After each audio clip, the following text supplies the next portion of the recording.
Red-faced America's Cup officials have admitted they made a mistake and shouldn't have awarded a race to Team New Zealand in Bermuda.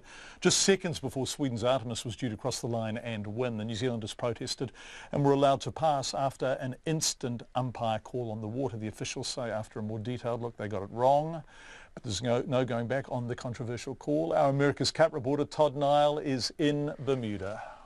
It was already a neck-and-neck race, and heading for the final gate and to the finish line, Team New Zealand was on the back foot and knew something was needed.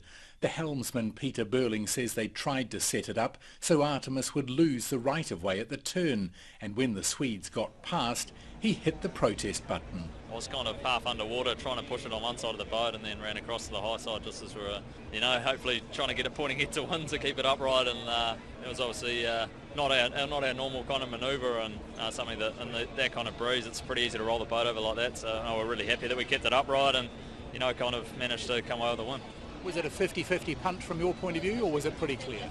We've actually had exactly the same incident in Portsmouth in the World Series earlier in the year, and we debriefed with the umpires a fair bit after that, so we had a pretty clear understanding of what we could and couldn't do, and from our side, you have to play the whistle, the umpire's decision, you respect that, so we're really happy that they got the call wrong. Meaning that Artemis got the call wrong.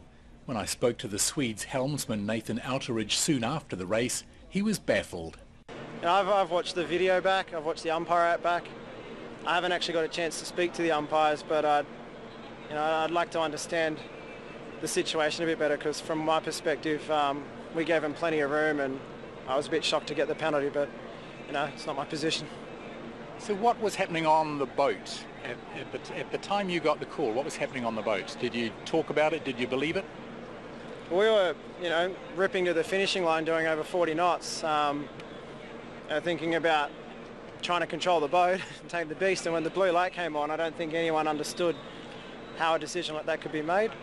But in the heat of battle anything can happen, and so we just had to suck it up and take the penalty and hand over the win.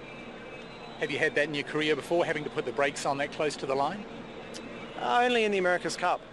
And the America's Cup's the only racing I've done where they've been able to issue penalties electronically from a booth. The chief umpire, Richard Slater, said that umpires watching the boats considered at the time that Artemis needed to keep clear and didn't. We've had discussions, we've looked now at other evidence and information and data, and I think if we were to go back in time and make that call, we would green that call and not penalise Artemis. Mr. Slater says there's no provision to change the result now. Earlier in the day, he outlined in a media conference how the quick-fire penalty system works. They will press their buttons for claiming a protest, and that will come up on the umpire's system. We have a couple of little fail-safes in case that becomes a problem, but we then have a job list. We have to answer that question based on that. And the umpires in the booth are the ones who will turn the lights on and indicate the penalty. But that might have come from a decision from off the water as well. The outcome doesn't materially affect anyone's future in the Cup, yet. At the end of next weekend, once the 2 qualifying rounds are over, the lowest ranked team goes home. Artemis is currently locked in equal last place on 2 points with SoftBank Japan and Groupama France.